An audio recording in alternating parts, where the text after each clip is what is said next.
Okay, here we go. Let's start recording. Let me get all my friends on Instagram Live here, ready to go. Disable you, and I'm so excited. It's going to be a good show today. I'm really excited. Okay, I'm so excited. Forgive me, all the people on YouTube. I'm really excited about today's show, which is pretty nice. Okay, now I am live. Good afternoon, everyone. Bisi here at the Bisimoto headquarters, and forgive me for my environment. I'm actually in the showroom today. I have my good friend PJ visit from the East Coast, him and Scott, and they just left, and I'm here with you. So thank you so much. Fabienne, hello as well. Thank you for joining me. And for those of you on the podcasting, thank you so much for spending this Tuesday afternoon with me to talk cars and whatnot. And for those of you on YouTube, thank you for being such great followers. And please subscribe if you haven't already. And you know that little bell that you can click on that gives you notifications when I am up and running. Alfie! Good afternoon, sir. R36, good seeing you as well. Sam! Sam, I miss you. I haven't seen you in quite a while. Hope things are well with you and the wife. Hope things are great. Grifter Tim, hello. Henba, hello as well. Dip and Deep, good to see you as always. Son of Pain, waves to you. UK's in the house with Gareth. Thank you so much for joining me today, Gareth. Hello, who did I just miss? DH Auto Tech, thank you for joining me as well. AJ, greetings. Yes, GSX, I look forward to seeing you at the Festival of Speed as well. Thank you so much, Menso the Barber. Appreciate the kind words on the Porsche that I used to introduce today's event. Cube 52, greetings, you know. K Booty says, am I ever in a bad mood? Of course I am. I'm in a bad mood if things don't go well or I don't go fast on the track or something happens. But overall, I'm a positive person. I like to see good in everything, you know. Thank you so much, Sam. Things are fantastic. When are we going to swap the diff on the wagon? So Kevin, I did it on Sunday, but I need your help with something else, Kevin. I have a Caterham here that I'd love to work with you on to get that thing running. So let me know when you're available. I'd love to be able to do that with you, you know? San Francisco is in the house. Gonna try and get his permit. I wish you luck, Psycho. Hope things are well. Thank you, Chris. You are so kind. When's the next Z car coming out? Nick Arrange. I don't have a good relationship with Nissan, so I don't quite know yet. Thanks for all the hearts, guys. Fabian, thank you so much for the kind words of the wagon. I really, really love that wagon. And if not for my mishap on the Netflix show with the wagon, with the Odyssey, that wagon would not have existed. So, as I mentioned earlier, I do have the opportunity to look in and see challenges or things that are not so positive into good things, which is pretty nice, you know? Ever worked on Canadian projects? Yes, I do. Some people send cars all the way down from even Toronto. So yes, we do. Thank you so much, Angel. I appreciate the kind words. Angel says, keep up the good work, BC. Thank you so much. Orlando, Florida is here. Thank you for joining us. How are things going on the W201? I was just talking to PJ about this. I haven't done much yet. I've spent the majority of the quarter catching up at work, which is interesting. But this year holds a lot of promise.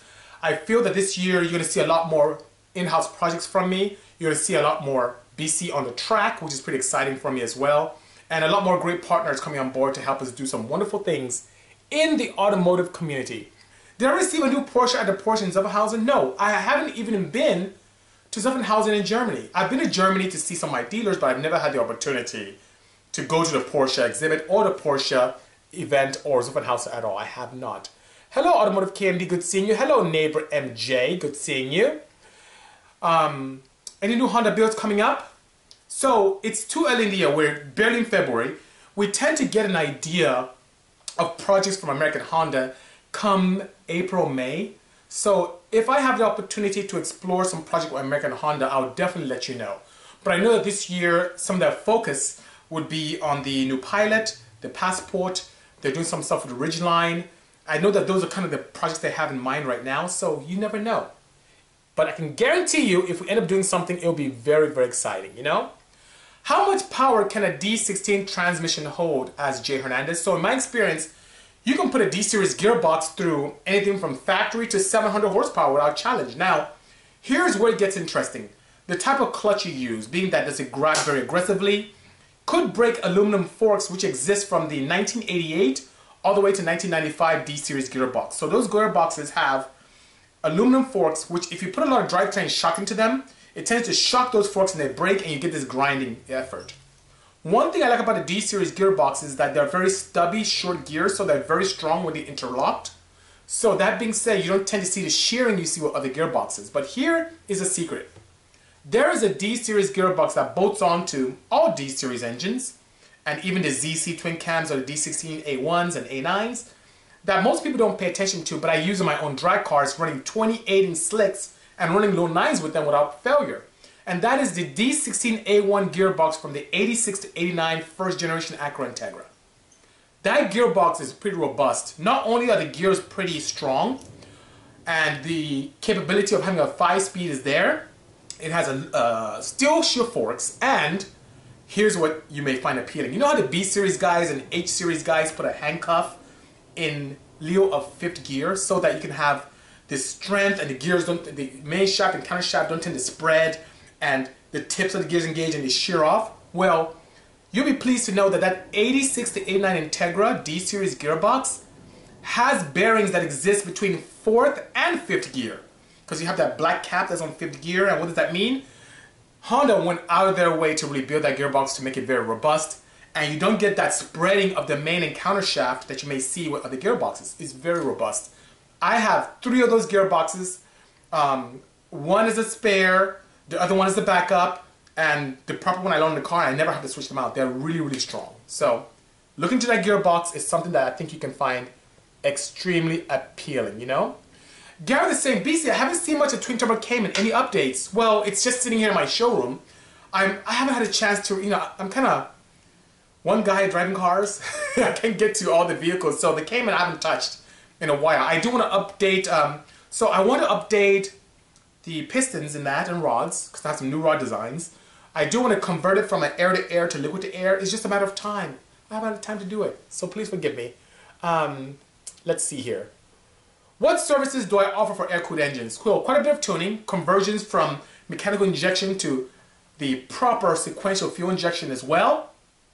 We offer service in terms of fabrication, particularly for the very popular design we have, I wish I could show it to you now, is the Bisimoto pulse chamber system, which is an exhaust system that replaces that very heavy factory crazy exhaust you may have in the air-cooled 3.0 and 3.2s for the G-Body 911s. And I do offer, you know, services for that where you can just remove that, gain 14 horsepower. It's emissions friendly and gives you a nice deep tone. And if the decibel level is a little bit too loud, you have the capability of being able to insert what I call a sound arrestor, which reduces the decibel levels by 18 dB.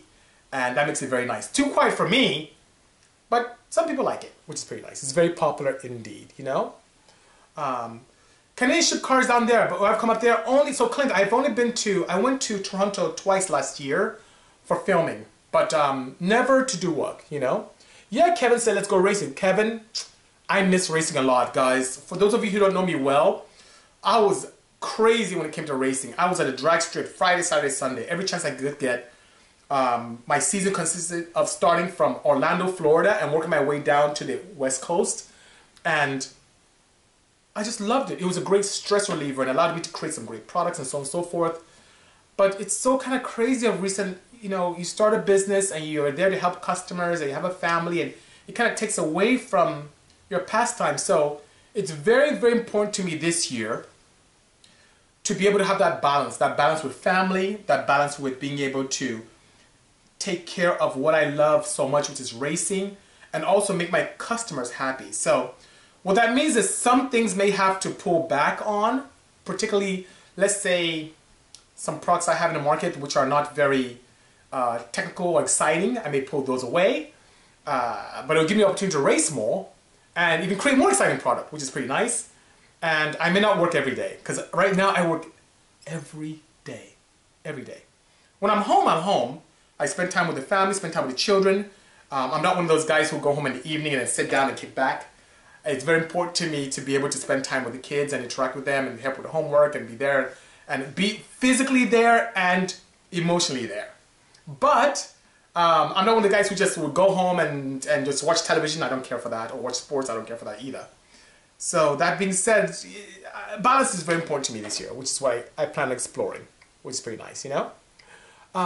Hey BC, Kurt says, how much are your Bisimoto shirts? I like the one I'm wearing now. Well, this is like $29 on the shipped, anywhere in the world. So $29 shipped, and what I'll do is I'll put this up at the end of the our interaction when I thank all of you for being part of this interaction today. And I'll most likely put a link where you can get it. So it'll be very easy for you. You'll be able to swipe up on one of my stories and get the link, which is pretty nice, you know? Diling Designs is asking, Diling, by the way, for those of you who don't know him, he's a very talented individual who makes these really cool, like, turbo fans, which look really awesome. And he's asking, does the sequential gearbox have a clutch? Yes, it does. And it's not a dumb question at all. So if you think about the need of the clutch is there primarily to allow for engaging and disengaging of the engine to the drivetrain. So even with a sequential transmission, even if you have clutch that's shifting, you still need a clutch to be able to allow the vehicle to move from rest into motion. So you do have to have that slipping where the vehicle is in neutral, where the engine is moving and the drivetrain is unengaged with it, and you put it in gear, and then with the clutch assembly, engage those two to move the car forward. Now after that, one thing that many people don't know is with sequentials, and even regular gearboxes, the H patterns that you tend to use in your manual transmissions, how it allows you to shift is to be able to remove the power from the drivetrain, allow the gears to synchronize, and then go to next gear and you put the power back again. With sequential gearboxes, you have two ways of doing it. You can still use a clutch to disengage the power from the drivetrain or from the gearbox, or you can use something like ignition cut or ignition retard to remove power. You just have to reduce power to allow you to easily go into the next gear. So, not a dumb question, definitely something that you can do and that you need, you know? Hey, I just got a CRX with a B18, says Moderate Hunter in it. What could I do for the most horsepower without boosting and without doing too much engine work? So it depends on your goals. A very common thing for a B18C is intake, header, and exhaust. And of course, an engine management solution. Now that allows you to put a decent amount of power without having to worry about going to internals, putting camshafts, putting the head off, doing pistons and rods and sleeving and all that good stuff. So a proper intake, and when I say intake, it would be intake manifold, as aggressive as that, a cold air intake from AEM, some headers, there are many options out there, engine management solution, and you guys know what how I feel about oil. Like I have this right here, which is pure oil, and allows you to be able to add power by reducing friction internally and protect your engine. So it's like a performance part as well. So those are some of the things that you can do quite easily, which is pretty nice, you know? Is there, Clinton says, such a thing as too much power for certain rims? Like one should always use expensive forged rims, or would cast rims be fine as long as there's no hub rings? Now, your question has so many elements to it. The hub ring, let's start with the last one and move forward. The hub ring allows you to give some kind of concentricity, meaning it allows for the wheels to be centered properly on the hub where you're bolting it to. And that is very important when you want to prevent wobble. It's not very good to center wheels on the lug nuts themselves, even though you could have some success with that. That's what a hub-centered wing does. It prevents kind of wobbling and misalignment, okay? Now, when it comes to forged wheels, cast wheels, it depends on the manufacturer and the integrity of the wheel.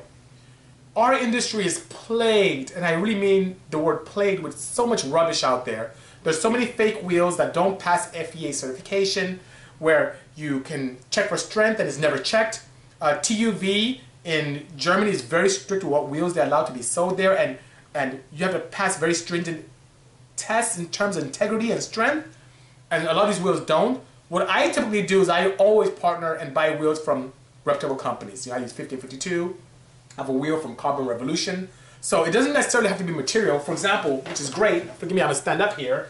This is a carbon fiber wheel. See, it's really lightweight. I can toss it around. Really light, you can see that. Very nice carbon fiber. And it's pretty lightweight, but it's extremely strong, even stronger than what you may see with aluminum. And very strong rigidity as well. You can also have some cast wheels that are very robust, like the stuff that I run from 1552, the tarmacs on the wagon, and so on and so forth. You can even have expensive wheels like the 2 or 3 pieces I run on some of the Porsches. So the one thing is to check with the manufacturer to make sure they have proper analysis. And there's no such thing as overpowering wheels. Even with drag slicks, if it's a proper design wheel, you won't fracture it. If it's a rubbish wheel, you can literally break the spokes when you're doing a proper launch, you know? AJ Thomas is asking, will the MR2 and 190E be funded out of OEM or out of business pocket? Well, AJ, unfortunately, be out of my own pocket. I don't have a relationship with either Mercedes-Benz or with Toyota. So with projects like that, the old school projects like that, it's something that's more like a passion project. It comes out of my pocket and it's very expensive to do. But it's a disease. I love it. Booze is asking, ever work or want to work in or off-road industry? I think I would kill it. I have never thought of it. You know, I am in a, how should I say? I am a result of my experience. Meaning, I love drag racing because that's the first thing that my friends, when I used to work at Circuit City, got me into. I love road racing because of people like Bad Influence, people like Benny and Sam, who's here, who came as customers, really got me into that, which is pretty exciting. Off-road, I haven't had the influence yet to allow me to do that, so I don't know yet, but I'd like to. Anything that can go fast and makes lots of noise and is really cool, I am so for it, which is pretty exciting, you know? You guys have so many questions, I'm missing so many, you know? So how come Son of Pain is asking the 86 to 89 gearboxes is more robust than newer gearboxes? Well, it has to do with economies of scale. So manufacturers do find a way to reduce cost to be able to make vehicles more appealing to all of you. If cars are extremely expensive, it becomes very difficult to be able to sell them. Competition yields an opportunity where more people can get cars in a more cost-effective manner, but that also means that companies have to pay attention to the bottom line and how they can make cars to stay reliable, efficient, and enjoyable without breaking the bank. So that's the reason why. Efficiency is very important as well, and I was just talking to PJ, who was here earlier, about Honda and the Earth Dreams, and he knows that the V6 engines that Honda makes nowadays weigh pretty much the same, slightly even less as the older inline fours. How crazy is that? Because they want to be able to give the power of a V8 with the weight that's less than the standard V6, and so on and so forth, because of efficiency and power, you know? Can you run pure on a dirt bike, says Booze X Shoes, only if it's a 4-stroke, where it doesn't have a wet clutch. If you have a 4-stroke dirt bike, you can do that. And if it has a dry clutch or a separate compartment for the wet clutch to have a separate fluid, then yes, it's too slippery to be able to use on clutches, you know? Oh, the video keeps pausing. Guys, let me know if you're having a hard time, because what I did was I tried to get, not connect to my Wi-Fi here. So I'm using my proper 4G. If it's cutting out, guys, let me know. And I'll try and see what I can do to do that, you know? Oh, you appreciate the gasket. Thank you. It's with the EG. I appreciate that, you know? How much did it cost me to build a VQ35? So I haven't built one 370. I haven't done that at all, you know? Thank you so much, Danny and Kevin, for answering my questions. Kevin's such a great guy, you know? Hello, Jim Genghis. Good seeing you as well. No worries. Have a good afternoon, sir. Thank you. I have a very good question. I had a very good question today in the DMs where someone asked me about EGRs and what they do. So let me tell you guys a little bit about EGRs. That's the exhaust gas recirculating valves that exist in most cars. So what typically happens if your head temperatures get really, really hot, what happens is that the fuel you're consuming, especially proper gasoline, tends to form what is known as NOx's. These are nitrides of oxygen, which can harm the environment. Doesn't do a very good job in the ozone layer, doesn't protect us very well. It's very, very bad for the environment. So under those temperatures, near 27, 2800, you don't get those NOx's forming. So what exhaust gas does is, you know, combustion gases in the exhaust stream is like really mostly carbon dioxide and water. So what an exhaust recirculating valve does is it takes exhaust gases that you've already combusted and feeds a little bit back into the intake, into the combustion chamber, ideally. And what that does, it keeps the temperatures down. And by doing that, you don't get to the temperatures that can form NOx's, which are quite destructive, you know? It's a blurry picture? Oh, this is horrible. This is absolutely horrible. I'm so sorry, guys. Maybe I should go out and come back in. It's a blurry picture. Let me go out and come back in, guys. Give me a second. I'm going to exit and I'll come back in. Hang tight, guys. So for those of you in YouTube and listening, I received some information that everything I'm doing right now is pretty blurry. So I'm going to exit my application for Instagram and come back in and see if I can get people going. And I only have maybe 10 more minutes to interact with them. So we'll see what happens. I'm going to go live now, checking my connections. And it could be the weird weather we have. We have a very strong weather front here in California. Lots of rain, which is not very typical. So hello everyone, I came back. My apologies. Hopefully the picture is much clearer now. So forgive me if it looks very untidy. So let me know, guys. Sam, I see you're back here with us. Darker Wait, let me know if the feed is better or if it's really bad. Hello Alfie. Hello JDM King. Let me know if the picture is much better. Hello AJ, good afternoon. Much. See you great. Fantastic. Wow, it's a kind of a weird, much clearer. Thank you so much. I was really worried. Good afternoon, sir. AJ, I have some information for you very soon. Carmalvia says crisp. Thank you so much, guys. I appreciate that. Much better quality. Thank you. I did good. Thank you, AJ. I just left, closed the application, and came back. Son of Pain, welcome back, sir. Good seeing you. The link says much better. Thank you so much, guys. Thank you. Crazy, crazy day today. New Jersey. I'm getting a lot of East Coast people, not only in here, but physically here. Stay safe out there, because I understand the East Coast is pretty bad. Hello, Tony. Thank you so much, 212 call. I appreciate the kind words. My opinions, 260Z, is asking on the new Supra. I think it's cool. I think it's actually nice. A lot of people are talking crap about it. I do understand the partnership between BMW and Toyota. It really does help cut costs down, which is pretty nice. I think the design looks pretty nice, and I wouldn't mind getting my hands on one and having a lot of fun with it, which is pretty good, you know? I think a twin disc, for your question, would be ideal for a street strip. AJ says, does Hedy race? Yes, she does. She does. Quite a bit, actually. We need a big, evil, Bisi pickup. A pickup would be nice. That'd be pretty good. I think that'd be nice. Thank you, Benjamin. I was really worried about that, you know? Canada is minus 30. Oh, my goodness. That's quite a bit, you know? Which AEM Infinity do we use for the Honda guys? Definitely the 506. The 506 and 508 are very similar. They're similar casing. The 508 I typically use 508s on cars that definitely you have to run high impedance injectors on that AJ. But the AM Infinity 508 is ideal if you have stage injection. So like on my drag car, I have a larger box. I think I have a 710 box, but the 508 is ideal if you have kind of stage injection with 8 injectors and inline 4. But if you're just running a standard 4-cylinder, which a majority of my customers do, that would require something as straightforward as a 506 with no problem, you know? I love a lot of cars. What are my thoughts on the philosophy of noise equals waste of power and energy? Well, Clinktown, it does. One of the reasons why, you know, let me just make it very simple for you guys. Internal combustion engines are nothing but energy converters. That's what it is. And we lose so much energy to sound, radiation, and heat. When we make more power, we're actually using things more efficiently. We're not creating power. You know, as we know with one of Newton's laws, is that energy cannot be created or destroyed ideally. Of course, you can use fission and fusion and create, but in what we do, all things being equal, you cannot. So that being said, anything you can do to harness that heat energy, that's why I'm a huge advocate of turbocharging. Anything that takes advantage of the heat and sound energy is a good thing, which is pretty nice, you know? He hasn't, oh, I missed it. What did Tony ask? I'm so sorry, Tony, I didn't see a question. So many things are coming up very quickly, so please forgive me. Hello, R. Kim. Thank you very much for the kind words. I appreciate that. Let's see. Is the CRZ able to run 300 horsepower legally in Cali? Not how I designed it right now.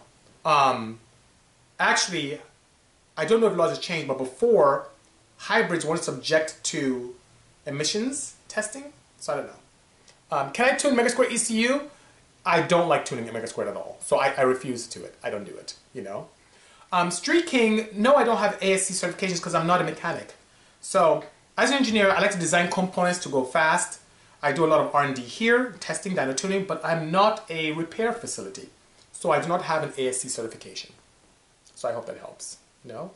Ever thought of diesel tuning? Yes, quite a bit. I just haven't had the opportunity to partner with a manufacturer to do that. Just when I was getting close with Porsche, Porsche stopped, and it's like the first major manufacturer to stop doing diesels. So I don't know if I'll be doing it very soon, you know? Do I have or ever had a midship Honda? So if you mean mid-engine, no, I have not. I've done tons of design and tuning for NSXs. Acura provided an NSX about a month ago, but I've never had the opportunity firsthand to be able to do that, you know? Highest reliable compression ratio on straight Cali 91 turbo build. It depends on camshaft. So if I have a camshaft that wants to take advantage of low RPM torque and not much high-end power, I can get away with probably 10.5, probably 11 to 1. If I have the capability of running pretty large camshafts, I can probably get away static compression with probably 12, mid-12s to 1 without challenge, you know? Hey, you guys inspect my F20C block? Yes, we can definitely have it inspected. No problem whatsoever. Ever consider using EGR to recycle into... Oh, that's not a complete sentence. Let me know. Let me know. When can you do my Power FC SR20? Ooh, I do not like Power FCs. So, the Power FC was a great engine management solution years ago and very popular in Japan in particular, but it's extremely limiting in terms of being able to allow me to tune properly and put in fail-safes. So, imagine doing surgery with a butter knife. You could, but it's not the greatest way to do it. I would highly encourage you to upgrade your SR20 to something like an AM Infinity or even a Series 2. The Power FC is extremely limiting and doesn't allow tuners like us to do a fantastic job to make sure your setup is absolutely reliable. You know? Are there any blocks go to Ego do not sleeve? Yes. I don't think they sleeve any iron blocks. So you have something that's like old school Mercedes M104 or like a 2JZ with an iron block, or any of the old school inline 4s that are, you know, iron bottom ends. They don't sleeve those. I know that. They probably could, but I've never seen it done over there. It's pretty interesting, you know? Recycle the EGR gas into a compressor or turbo. Well, I wouldn't do that only because I wouldn't want exhaust gases to contaminate my intake. So for a power perspective, it's not a great thing to do. Anytime you take up elements of combustion with combusted gases, that makes things very inefficient. That's why I'm a huge advocate of big overlap camshafts, where you can have what is known as inertia supercharging, where both the intake and exhaust are open, and then you can create such scavenging the exhaust or such pressure intake that you can blow combusted remnants of combusted elements from the intake into the exhaust. So you can have a clean intake charge on the downstroke and create more power. So from emissions perspective, yes, it helps reduce NOx's. But from a power perspective, it's not necessarily the best thing. Yes.